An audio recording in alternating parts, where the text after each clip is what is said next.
First of all, just say I'm really thankful to be here and to be able to have this conversation with everybody here. I'm really thrilled to be joined by three amazing artists, playwrights, Leigh, Amy Rosenthal and Samantha Ellis, which everybody can, the benefits of Zoom, right? Everybody's got their name there anyway. So just to let everybody know, the format of this evening is really, I'm going to ask a few questions to just open up our conversation. And then there'll be some time at the end if there are any questions from everyone here as well. So there'll be time for everyone here to ask some questions. One of the other things that I've been thinking about is, I guess, when I'm aware of the questions that I wanted to ask to open up this conversation, I was really aware of the fact that there's no one definitive answer to any of these questions, and very aware of the rich diversity of Jewish voices and the range of perspectives and experiences and everything within those voices. So I guess what I'm really interested in asking these questions is where they sit for you, how they meet you right now at this moment, with all of your individual experiences and perspectives. Okay, so with that in mind, one of the first things I really wanted to ask was, for you, do you have, what are your thoughts on the place of women in Jewish theatre? What does that mean to you, or what does that bring up for you, or do you have any thoughts or opinions about it? Anyone? I suppose, well, there's several identities in there, and I guess it's hard to pinpoint. I suppose I feel like our voices, maybe there aren't enough of us, and I'd like to hear more of us being heard. That's my instinctive thought, that I feel like there are more vocal male voices in Jewish theatre, but maybe also that all the voices, all of our voices could be louder, maybe. Yeah, I know, I hear you on that, absolutely. And I guess also, and are you thinking about that in terms of right now, or even just historically and looking back in terms of the tradition and what? I think I'm thinking of now. Yeah. Yeah, and now and in Britain, I think. But I mean, even looking back a little bit, if you sort of, want to sort of name British Jewish playwrights, they're most, I mean, going back a little way, they're mostly men. I think there are more women now, but I don't think I can name many Jewish women playwrights of the 40s, I don't know, 50s. I mean, I just can't, I mean, I'm sure there were some, but quite recent that we've been writing and speaking. It's so funny that there's this kind of stereotype about Jewish women, or I don't know, sometimes I feel the way Jewish men speak about Jewish women as sort of being like excessively verbal and like a bit too much. And also how interesting it is that nevertheless in the official histories of Jewish theatre, both in the UK and more globally, it feels like Jewish men are ubiquitous and Jewish women are sort of written out of the histories, even when actually they were writing and they were, in close relation with their male peers. Of course, this is not a specifically Jewish phenomenon, but I do think that there's something interesting about all marginalized groups, which includes Jews, of course, that because of the anti-Semitism from without, it feels like there's an internal pressure not to speak about the way misogyny affects Jewish women specifically, and also the way misogyny affects Jewish women specifically at work, whether our colleagues are Jewish or otherwise. Mm-hmm. Yeah, I hear you, absolutely. Okay. What I was also going to ask everybody about, I guess, in asking that question in the first place about like, what is the place of women in Jewish theatre? I guess I also had the question, first of all, is like, what is Jewish theatre as well? Like, what are we referring to when we're thinking about that? because it feels like that could cover a lot of things. Are we talking about Yiddish theatre? Are we talking about the big American playwrights that people are more familiar with, perhaps? Is it contemporary Israeli playwrights? Is it British Jewish playwrights now as well? It feels like so much in there. And I don't know, again, and also thinking about it, when we're talking about Jewish theatre, is that a focus on a particular belief system? Like, what makes it Jewish as well? Or is it, I don't know, is it aligning with a particular community? Is it a reference to like some historical events? But I don't know what, I guess what I'm asking is, what is Jewish theatre for you? Or like, how do you define it? Or how do you want to look at it or explain it? It's not a, it's Any a of us. small question. Yes, yeah. Yeah, anyone who has any thoughts on it. I suppose for me, it's entirely, well, it's mostly to do with a sensibility that is both comic and tragic. And I think that covers all the bases that you talked about.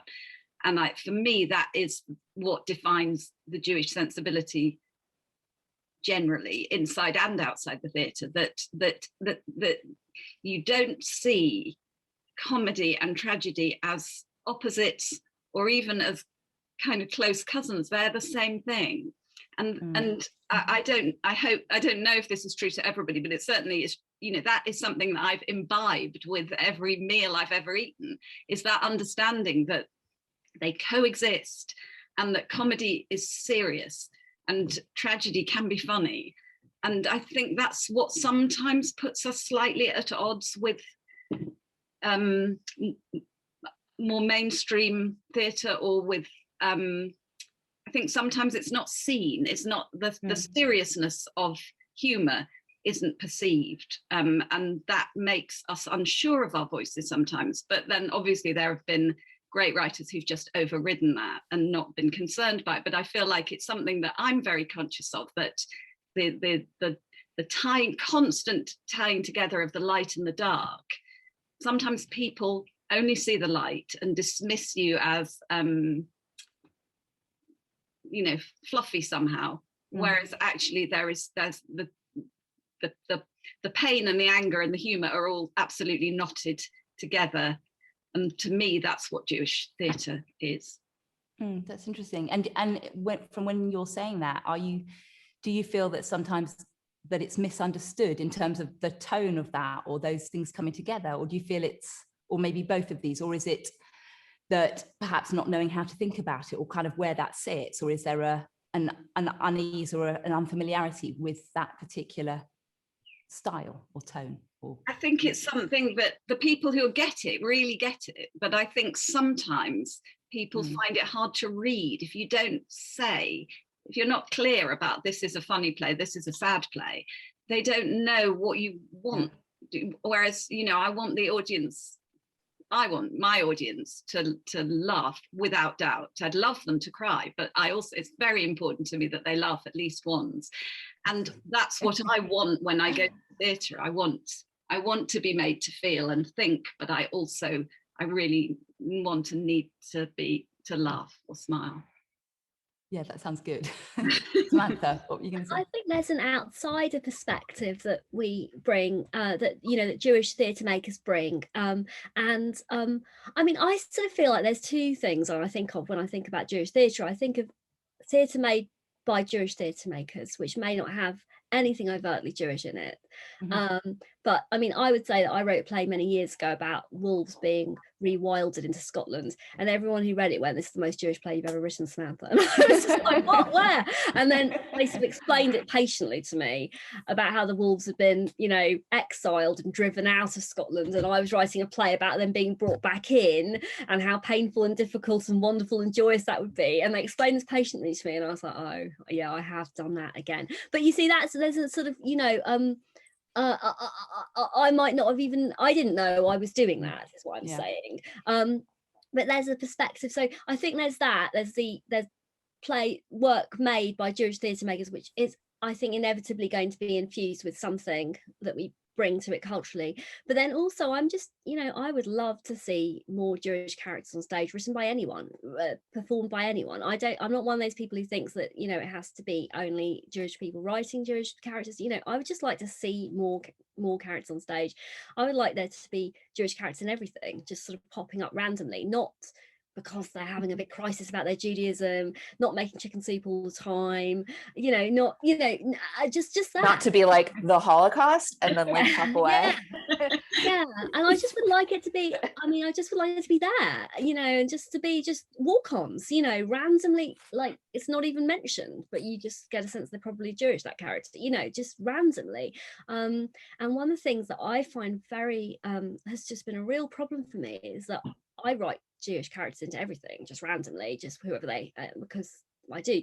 And I have never ever not been asked in a meeting, why does this character have to be Jewish? I just get asked that all over and over again. And I'm like, well, why wouldn't they be? For you, maybe the default might be white British. For me, the default is not that. That is not what I grew up with. That's not what I write most easily. And so for me, it's just easier as much as anything. I mean, it's lazy as much as anything, but actually it's politically what I want to do. You know, I want to express that. So I always say, well, why wouldn't they be? And then they go, but they don't really talk about being Jewish. Well, not everyone we don't talk about being Jewish at great length every single time we meet anyone. You know, if the story doesn't, you know, if that's not part of the story, that might just be something that's going on in the background. You know, after they have the big scene that we've seen them in, they might go to Friday night dinner. We don't need to see them at Friday night dinner, you know, just because they happen to be Jewish. And so I just, that I feel is really important, that, you know, Jewishness doesn't have to be made by us, but that I think we do bring a flavour to whatever we're doing. And for me, I absolutely agree with what Amy said, you know, but I also think there's an outsider perspective that is just a way of looking at the world, looking in, that I think can be quite helpful and can be illuminating, you know. And it illuminates the fact, sorry, Eve. No, go on, please. Well, that actually everybody feels like an outsider. And to be in a position where you can articulate that, you can write something that is universal too. Yeah. Eve, go ahead. That's really deep, Amy.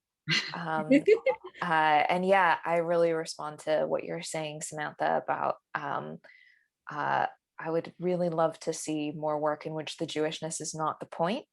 And while I definitely have seen Jewish characters written in my point of view, like really successfully by non-Jewish writers, I do also feel that there's a kind of staged Jewishness or caricature. Like there's something about your faith in non-Jewish people humanizing Jews that is really inspiring, Samantha, but I'm not sure that I completely share, but I know it can be done, and it is done sometimes.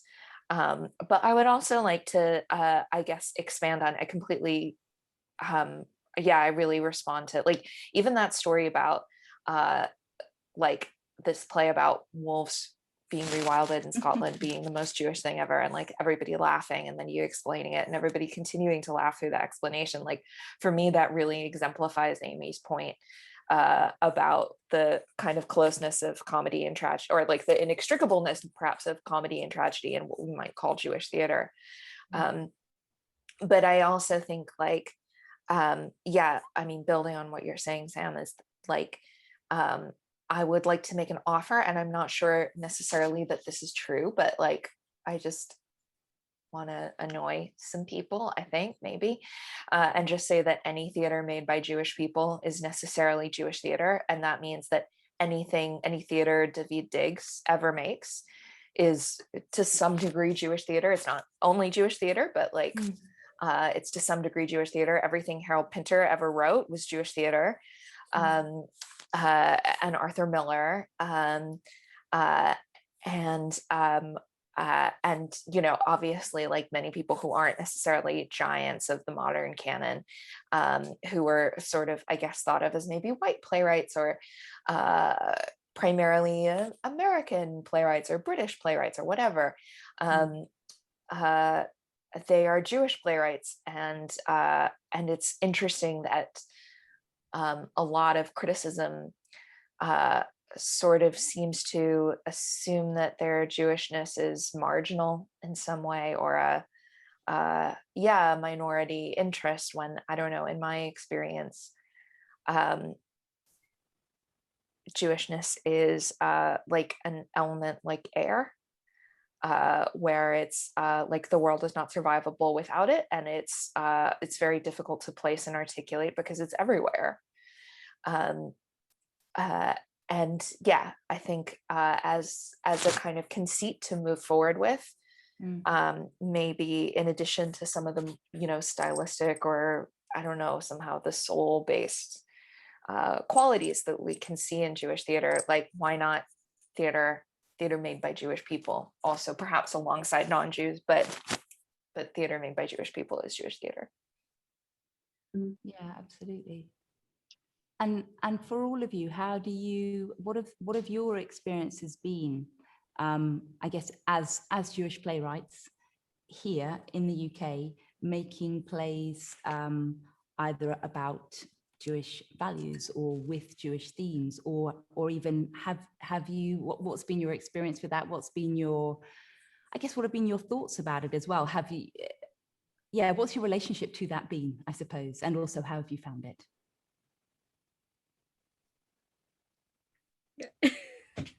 Good old Zoom. Go Sam, go. Okay.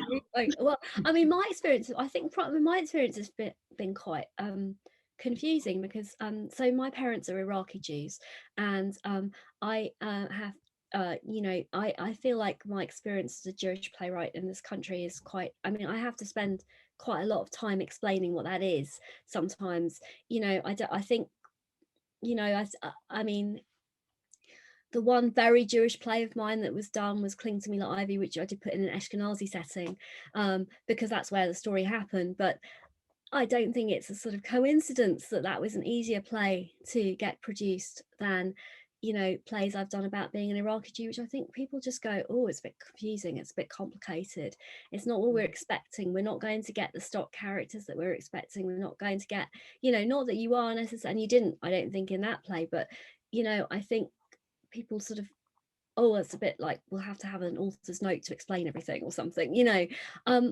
I feel like you know, I feel like people often want me to embody a particular political belief. I talked to a lot of people during the war with Iraq who were interested in me writing a play about my family, but they wanted them to, an Iraqi Jewish family who were anti-war.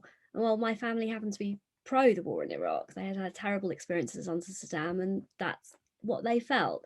And I couldn't write a play that was expressing a view that I hadn't found in my community. So I felt, and I think that's in microcosm what, you know, I think you often contend with or come up against views of what Jewish characters should be like or might be like.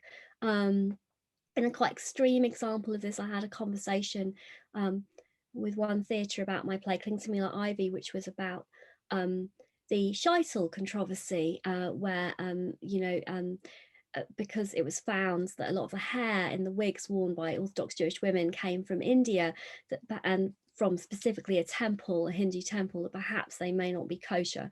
This was a few years ago, and it was, you know, it was a very difficult time, and I hope I wrote about it sensitively. I was asked whether it was maybe anti-Semitic because the characters were not universally sort of positive about their Jewish beliefs all the time. I just thought they were rounded. I mean, I may be wrong, but I certainly don't think it's possible for me to write an anti-Semitic play. I don't think I could physically, I don't think that would be possible. I don't think I could do that. So to be asked that question, I found very troubling, and I still think rounded, flawed, complicated Jewish characters are difficult to get out there. And I have had pushback on those, I think, whereas I think there would be characters that would be easier Jewish characters that would be easier to sort of, you know, a twinkly rabbi would have been an easier sell, I think, than the one I had, who was quite conflicted and open to talking about that. That criticism come from within the Jewish community or without? Without. Yeah. Yes. Sorry. Yes. Without.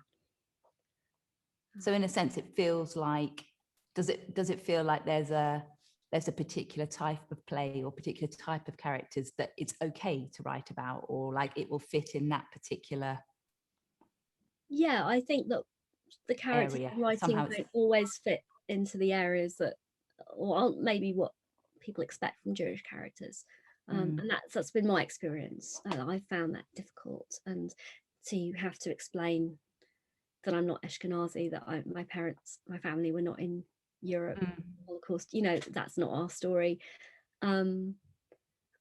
Before I can sort of then talk about what I'm actually writing about, I found that quite tricky at times. And so in a sense, does it apply to characters as well as narratives as well, or like the kind of stories? I don't know. I mean, I'm just wondering, like, is there a question there around like stereotypes or what people are expecting and or what people find it easier to identify with, and then that maybe crosses both the characters as well as the actual stories that are being told? Like, I don't know, I'm just wondering, like, have any of you, whether it's experiences that you've had or whether is it thoughts that you have about the things that you want to write about, or the things that you have written about, or that you feel whether there is or isn't an expectation for you to write about? Do you feel like that crosses into the stories as well as the characters that you create? I feel like, I mean, I haven't written a huge amount about Jewish life or issues. I've written a couple of plays that are centered around those themes, but only one really that is strongly focused on a Jewish family, and it was quite a small piece.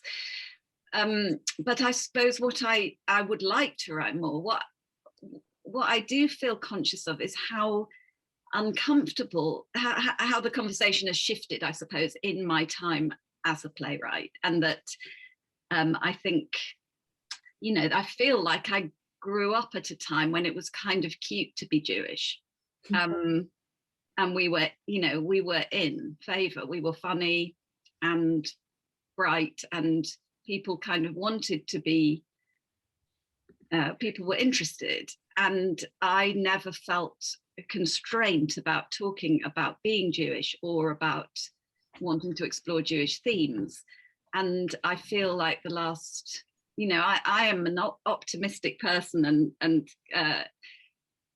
maintain that relentlessly, but I have to admit that I feel that has changed in the last few years, and that I feel self-conscious and slightly anxious now about broaching the idea of a Jewish play or a play on Jewish themes, even though there's sometimes a nominal interest in asking me to explore those things, but I'm not sure how welcome it really is. I feel like, I mean, I'm not going to say anything that David Baddiel hasn't covered brilliantly in his book, Jews Don't Count, but I do feel that we're not really part of the diversity conversation.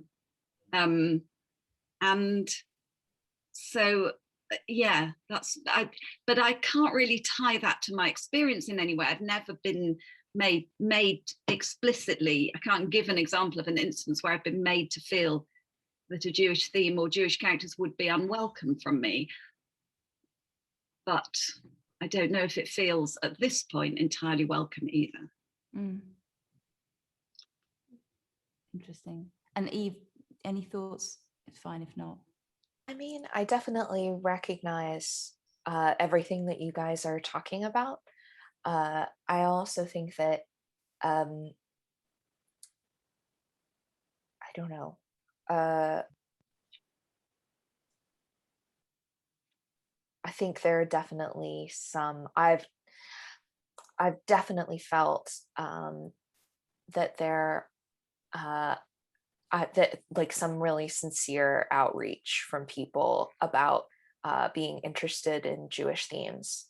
And I also think that, like, yeah, that there is this kind of monolithic idea of Jewishness, which I always feel a little bit, because I am Ashkenazi and I'm like super Ashkenazi. Like I always feel when encountering Jews who aren't Ashkenazi or have multiracial backgrounds, perhaps that include Ashkenazi Jewishness and maybe other things, like I always feel like weirdly apologetic. I don't know, maybe not weird. I think it's a little weird though. Like it just feels yeah, we're so I don't know, we have a beautiful culture, but it is very dominant, and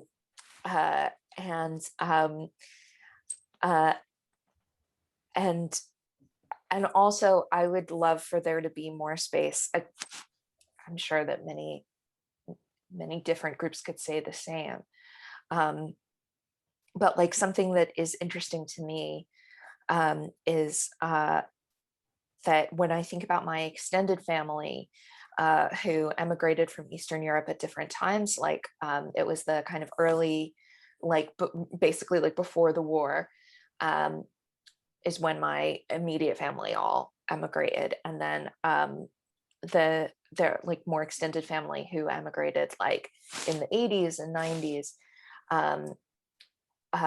It's just really interesting, like the cultural differences, because those people mostly don't speak Yiddish, because it had been stamped out at that point, and also like there are like different food cultures because a lot of people were resettled in Central Asia, and so there, which is amazing. I love, you know, the kind of secondhand Central Asian flavor is wonderful. But it's just like, it's just interesting how there's yeah, this monolithic idea that like, it's like we want to hear from Jews, but only so much and only in like very specific ways. And I don't know, yeah. And it's very saddening. It feels, I mean, it's very infuriating as well, but it also just feels like you have to like amputate a part of yourself in order to get in the room.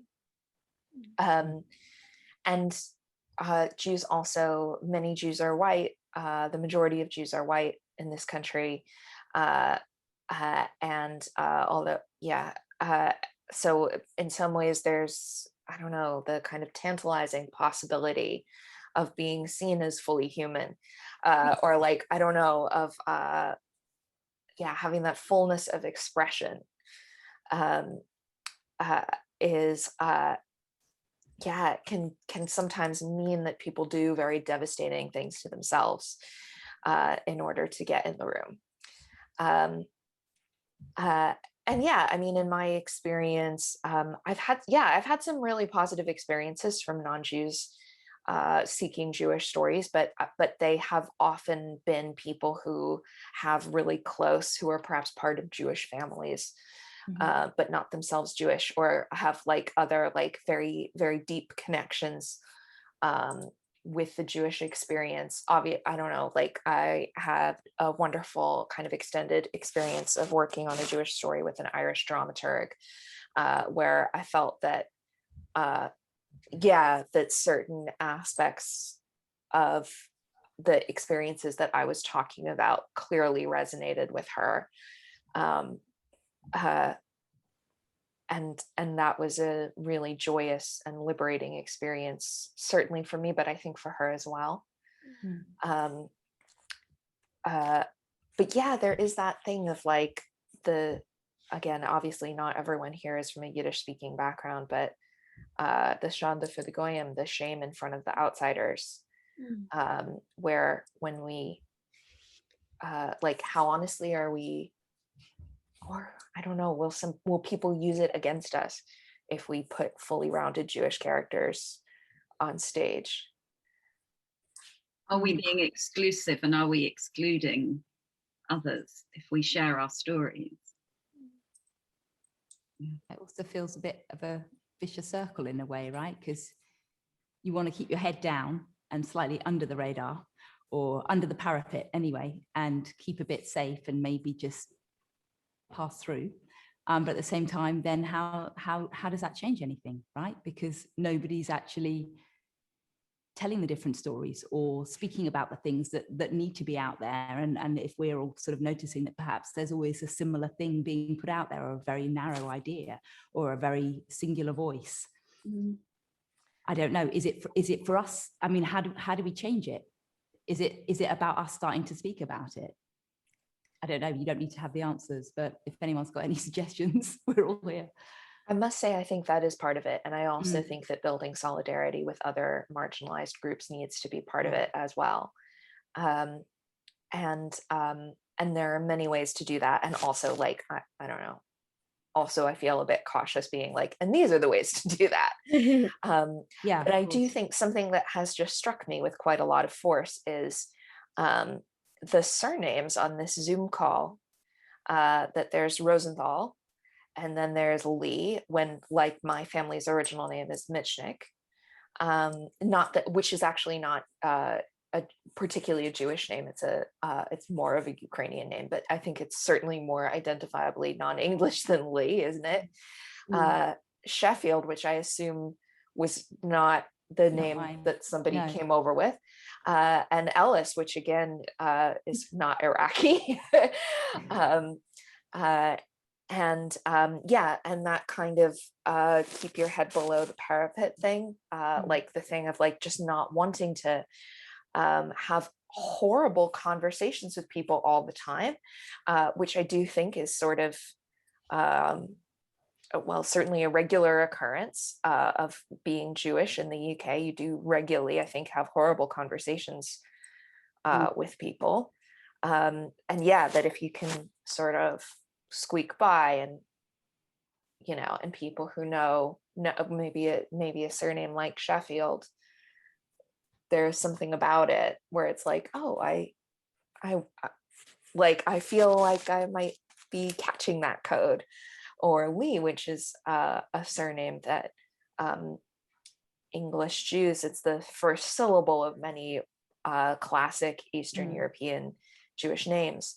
And yeah, I mean, Mike Leigh is the very obvious example, but there are other English Jews, not that I'm necessarily an English Jew, but yeah, who where you can kind of clock that, but people who don't know, they don't know.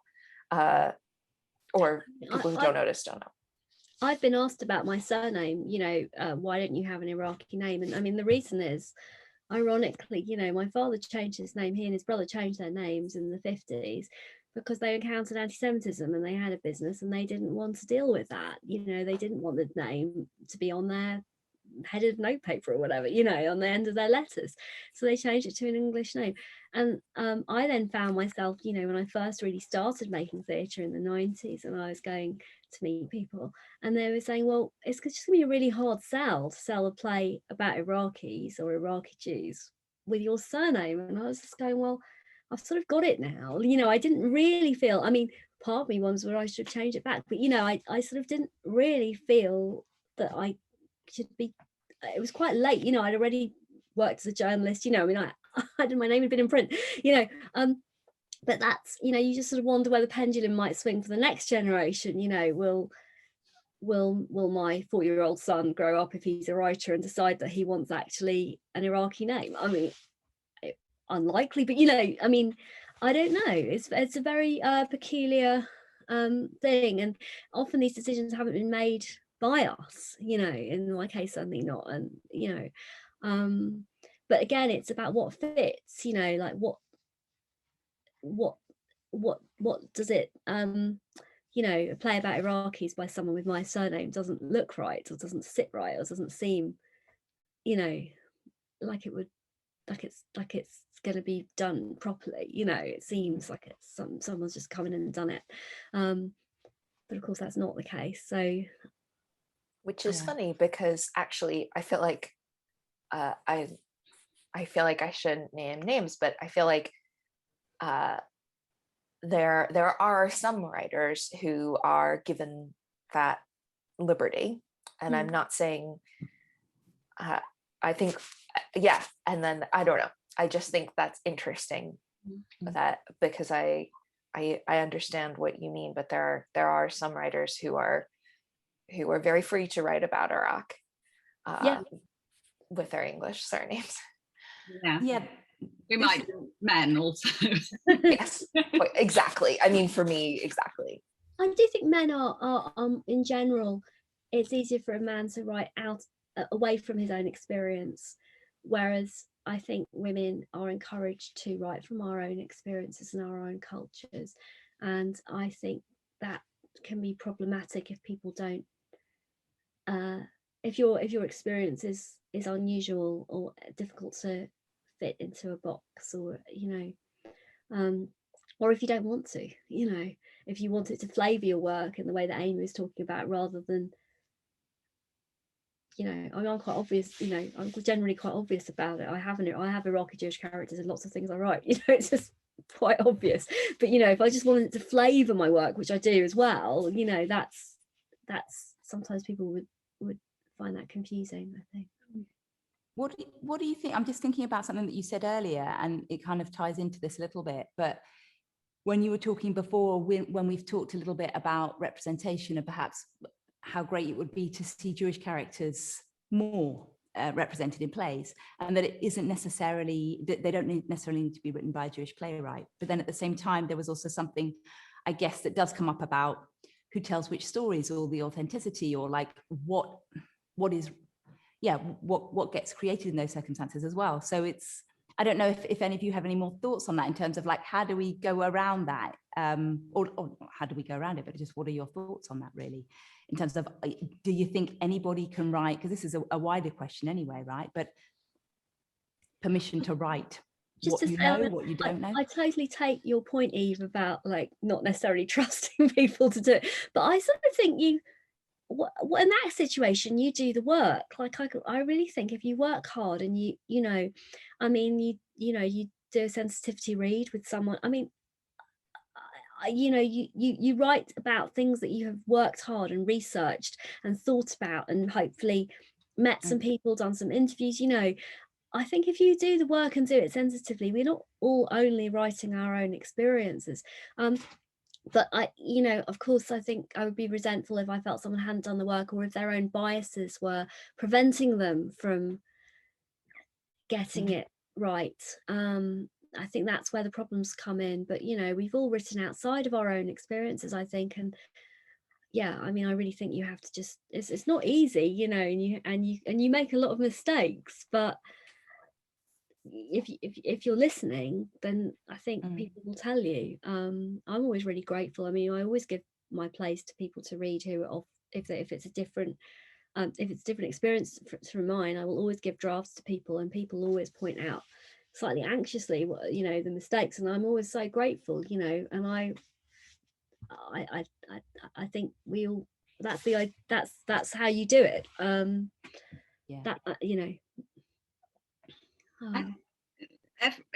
Basically, we all want to write about humans, don't we? I mean, what draws you to write is an interest in, I think, people. And I think at the moment it's so difficult because everything is so predicated on identity and specific identities that you lose that. You're in danger of losing that importance of being specific in order to find the universal and the human, and to touch everybody.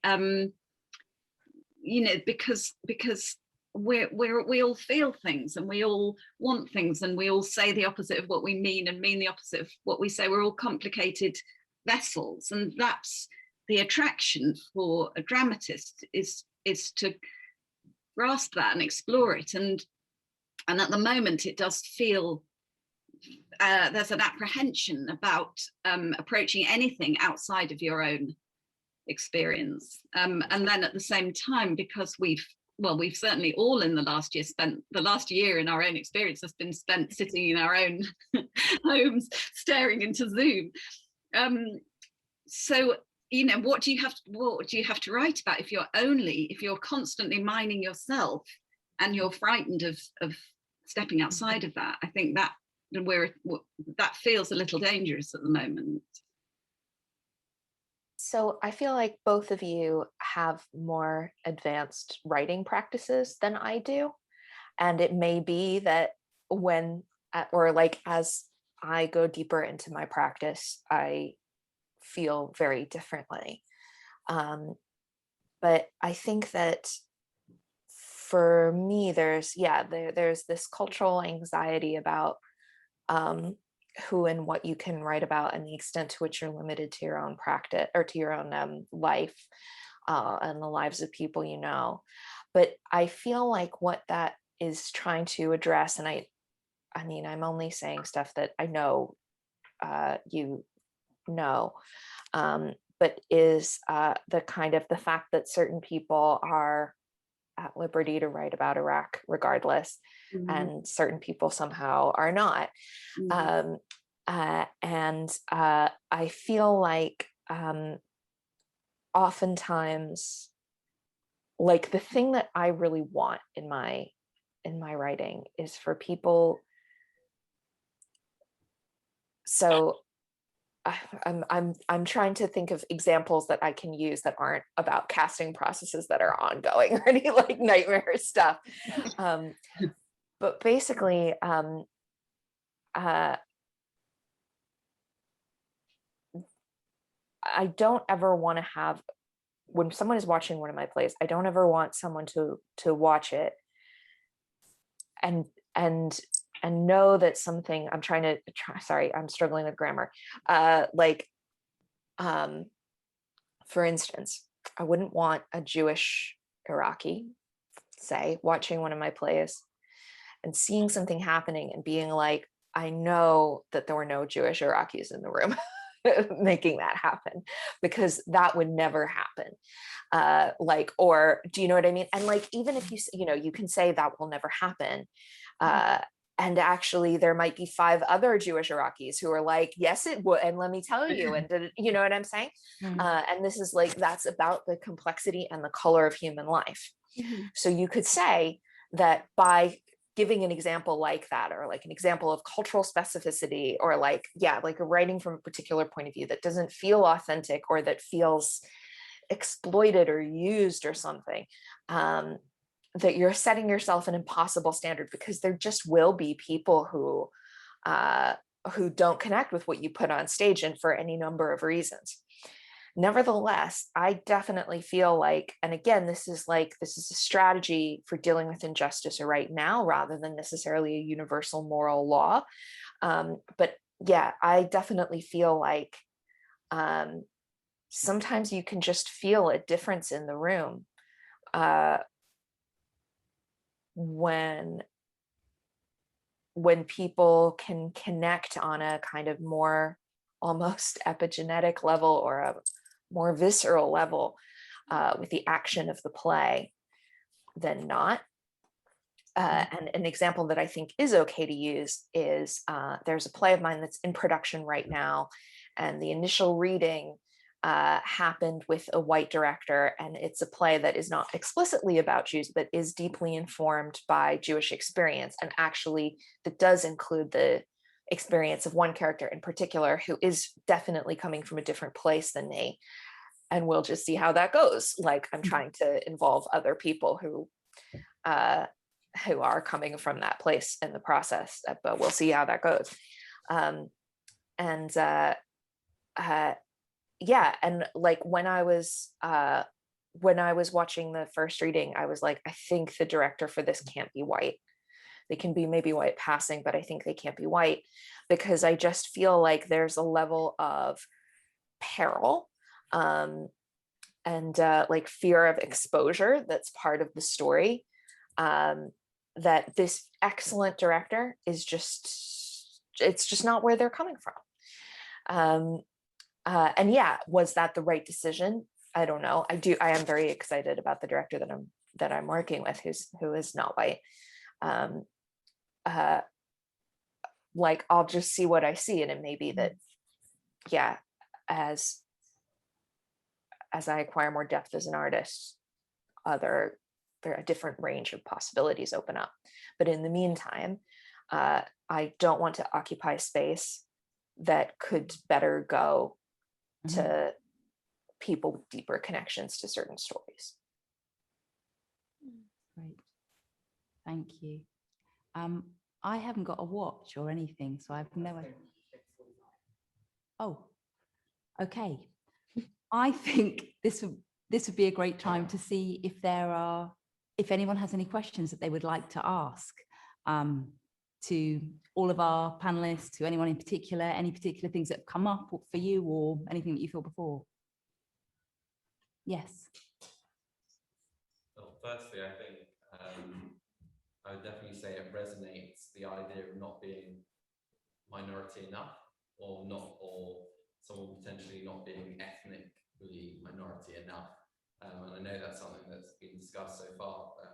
I just wanted to say that, but separately from that, the actual question would be thinking of the canon, if there is a canon.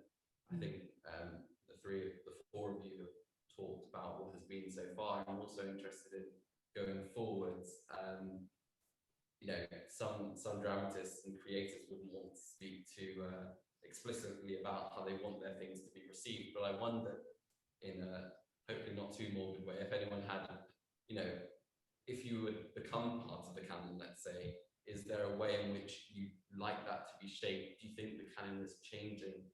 And of course, not wanting to draw attention away from the four of you, but one case I can't help but think is really relevant here is Tracy Ann Overman's forthcoming Merchant of Venice, which is completely recreating and reimagining the character of Shylock, which, you know, insofar that it's taking a canonical character and potentially going to change it or reimagine it.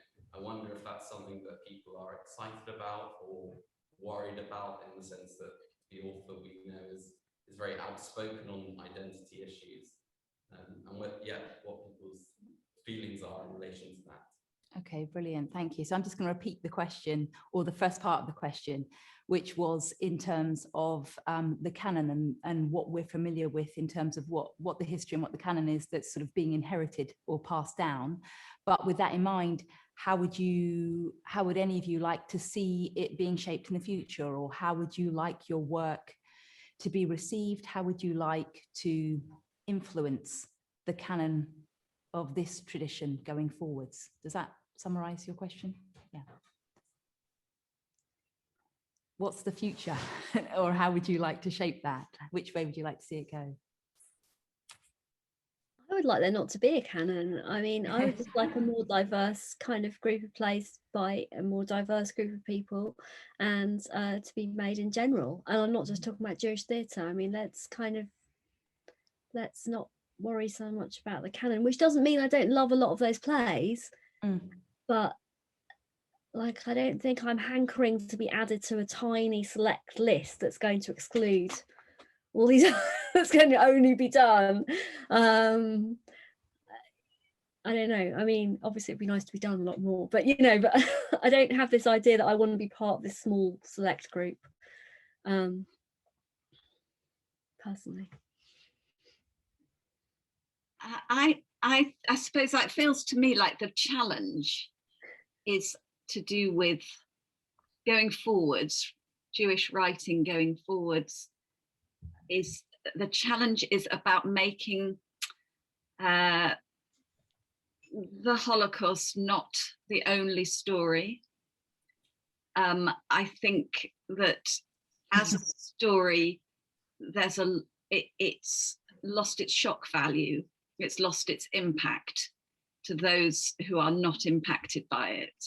And so repeating the same tropes, the same signifiers of that story is increasingly landing on dead ears, I think, if that's the right phrase. I think, you know, everybody's just seen it too much told in the same way. And I've probably been a part of that. I think we have to find a new way of telling that story, because we have to keep telling that story. I think that's part of, well, I feel that's part of the duty of care. You know, and we're told it at Passover, we're told repeat, not just the Holocaust story, but the story of exile and persecution and renewal. repeat it. It's your story, hand it down to the next generation, make sure the next generation understand that it's their story. It didn't happen to their forefathers, it happened to you, even if it didn't directly happen to you. So how to tell that in a new way, in a way that interests and surprises and has impact on an audience who might not necessarily be immediately interested by it. I think that's the challenge. I don't know if that answers the question. So I guess reframing Shylock is an example of that.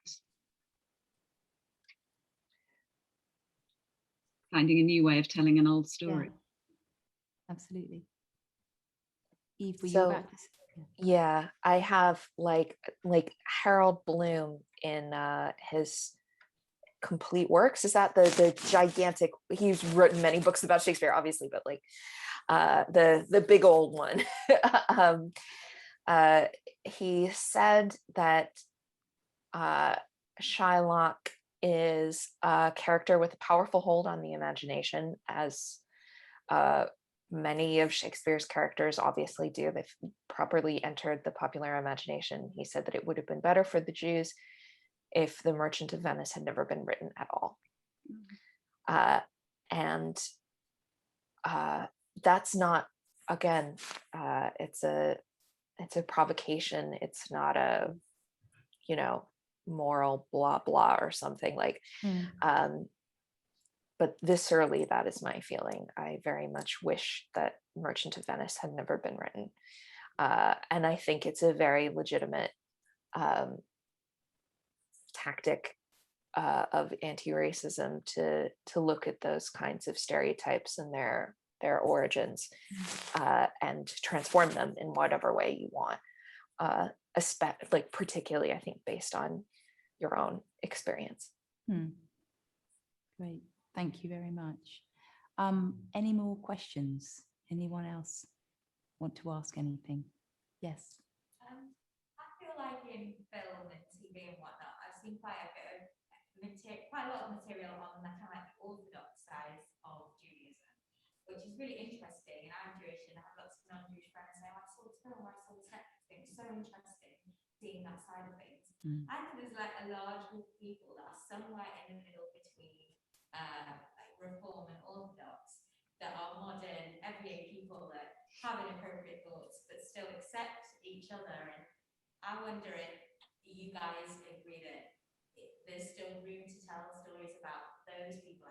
Do you feel it would be interesting to tell those stories, or is there maybe not a place for that? I don't know. Brilliant, thank you. I'm just going to repeat it. So it's mainly for the recording.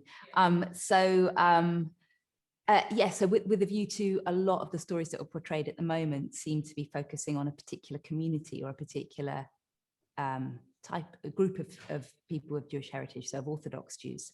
What are your thoughts on the representation of all the many other groups and individuals and people within that whole spectrum of different and how they identify with their Jewish heritage? Do you think that's do you think there's room for those stories? Do you think they're interesting stories to tell? I say absolutely. I mean, as I said before, I mean, the most Jewish of my plays, I suppose, and was about an Orthodox Jewish family, but they weren't all Orthodox characters within that. But what I have found, though, as I said before, again, is that, if I write Jewish characters for whom Judaism isn't their defining, they're not Orthodox, it's not their defining characteristic, I get asked, why are they Jewish? And sometimes I fight those battles and sometimes I haven't. I mean, earlier in my career I didn't fight those battles as much as I would now I would just say they are, but then not always. Sometimes I would just kind of dial down the Judaism, which I'm not proud of, but it's very difficult to know how to deal with those questions. But yes, absolutely, I think there's space for it. So I mean, the play of mine that's probably been done most is a rom-com in which the the heroine is Jewish, and her father actually is Iraqi Jewish, although the word Iraq never appears in the text. And he, like my father, was in the refugee camps in Israel for 6 years, and he tells that story. It's got no, it is relevant to the main action, but it's not about her being Jewish. The story is not about, the story is about her fancying Heathcliff and deciding she needs to find a better man to love. It's nothing, you know, that could a person of almost any ethnicity could have that unfortunate life experience and have to get over it. She just is Jewish, and her father just is Iraqi Jewish, and that is just what's going on there. I will do more of that from now on, and that's what I've been doing for the past 5 or 6 years, is just putting in these characters who, as I think the lady who asked the question said, was somewhere in the middle, you know, not necessarily just, I like that, the idea somewhere in the middle, you know, that it's not, it's a huge area as well, right? Yeah. Brilliant, thank you. Anyone else want to chip in anything? I suppose the question that often that I find myself thinking about a lot at the moment in terms of playwriting and life is, I suppose, where faith comes into the conversation about Jewishness. It often gets a little bit neglected. Cultural Judaism is much discussed, and political Judaism is much discussed, but religious Judaism, whoever talks about whether you actually believe in God or whether you actually, you know, it's so not part of the dialogue somehow, in my experience. And I guess it's been interesting to watch programs like Stiesel, which I just think is the best thing ever. And I mean, regardless, it's an insight into that community, which I guess I feel I didn't have before. But it's also just the most exquisite drama and comedy and everything you want in writing, I think, and acting. It's just beautiful.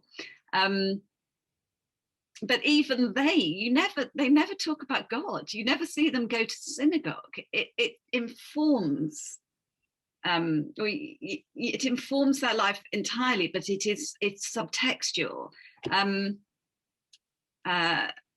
So yeah, that seems to, I'd be interested in some exploration of that and where it fits into kind of a secular, ordinary life. The notion of faith. So yeah, I think that would be a way of exploring Jewishness in a non-Orthodox setting that would interest me, certainly. I feel like both orthodoxy and kind of cultural, like probably subtextually atheist, maybe overtly atheist cultural Jewishness, are both ways of making things extreme for a non-Jewish audience. That's what I think. And the ways in which Jews are ordinary, I mean, this ties into what you've been saying, Sam, like the ways in which Jews are ordinary is not necessarily what gatekeepers who are not Jewish want to see. And I think that's why we see that you know, like a situation in which Jewishness is not the problem, or it's not like, oh, we're so Jewish, like, oh, how painful, or like, we're not really Jewish, but we so are, but we're not, like, I don't know, like it's like for a great number of Jews, Jewishness is not a problem.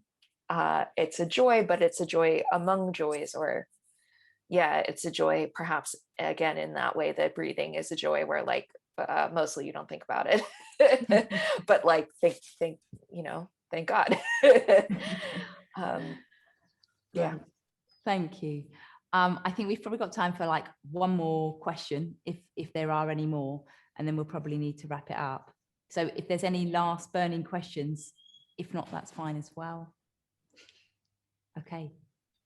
We'll leave it there.